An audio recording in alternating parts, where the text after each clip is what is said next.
तो hey everyone, आज हम डिस्कस करते हैं CSIR नेट 2024 के एग्जाम पैटर्न।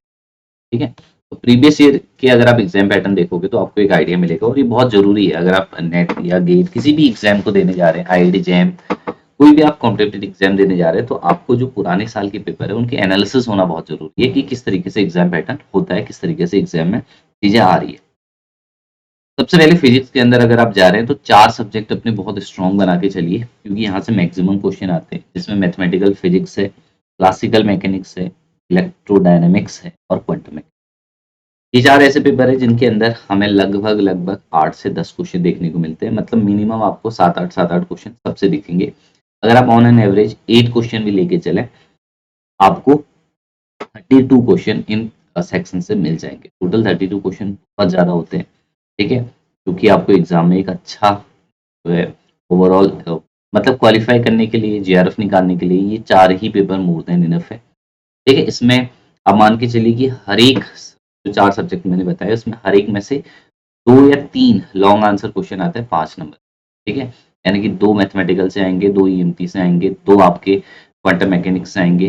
ठीक है, समझ रहे हो, 2 क्लासिकल से आएंगे।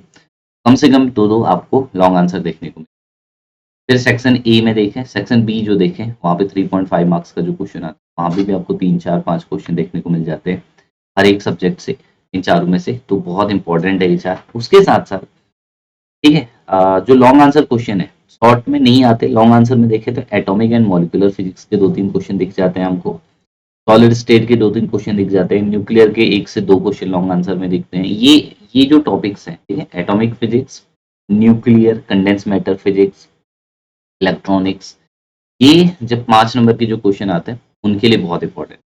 अगर आपको 3 मार्क्स वाले क्वेश्चन मैक्सिमम अटेम्प्ट करने हैं तो स्टार्टिंग के 4 पेपर करिए, 5 लॉन्ग आंसर में करने हैं, क्योंकि जो क्वांटम मैकेनिक्स है या क्लासिकल है या EMT है, इससे लॉन्ग आंसर जो आते हैं वो लिटिल बिट टफ आते हैं as compare to the other subject. तो मैं आपको सजेस्ट करूंगा कि आप कंडेंस मैटर पढ़ के जाइए, एटॉमिक न्यूक्लियर पढ़ लीजिए, क्योंकि वहां से लॉन्ग आंसर ईजी हो जाता है, डायरेक्ट क्वेश्चन आता है, कपलिंग से डायरेक्ट क्वेश्चन आ जाता है, सेल मॉडल से डायरेक्ट क्वेश्चन। ठीक है, तो ये डायरेक्ट क्वेश्चन बहुत इजीली वहां पे हो जाते हैं।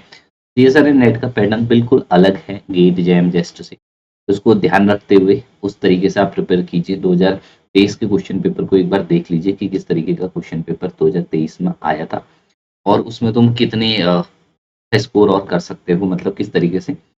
पहले ठीक है, मैथमेटिकल अपनी स्ट्रॉन्ग कीजिए, EMT स्ट्रॉन्ग कीजिए, क्लासिकल स्ट्रॉन्ग कीजिए, क्वांटम को अच्छा बनाइए।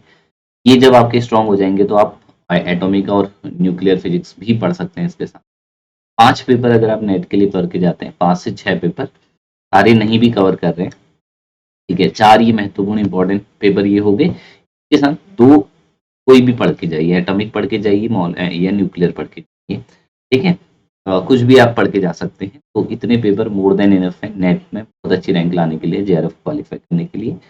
पहले बेसिक चीज़ों को बहुत अच्छे से पढ़ लीजिए। ठीक है, अब बच्चे का सिलेक्शन सेक्शन बी से ही अच्छे तरीके से हो सकता है अगर वो सही से अटेम्प्ट कर लें। सी में थोड़ा सा टफ क्वेश्चन आते हैं, तो सेक्शन बी पे बहुत ज़्यादा जोर अगर आप देंगे अच्छे से, सेक्शन बी के सारे क्वेश्चन आप लगभग सही कर सकते हैं। और ठीक है, अगर आप 20 क्वेश्चन भी सेक्शन बी में सही करते हैं तो मुझे लगता है कि आपका, और सेक्शन ए को आप ध्यान से कर लेते हैं तो आपका क्वालिफिकेशन यहीं से हो जाता है। ठीक है, सेक्शन सी में आप 2-3 क्वेश्चन भी अगर आप सही कर ले जाएंगे तो you will get qualify for JRF।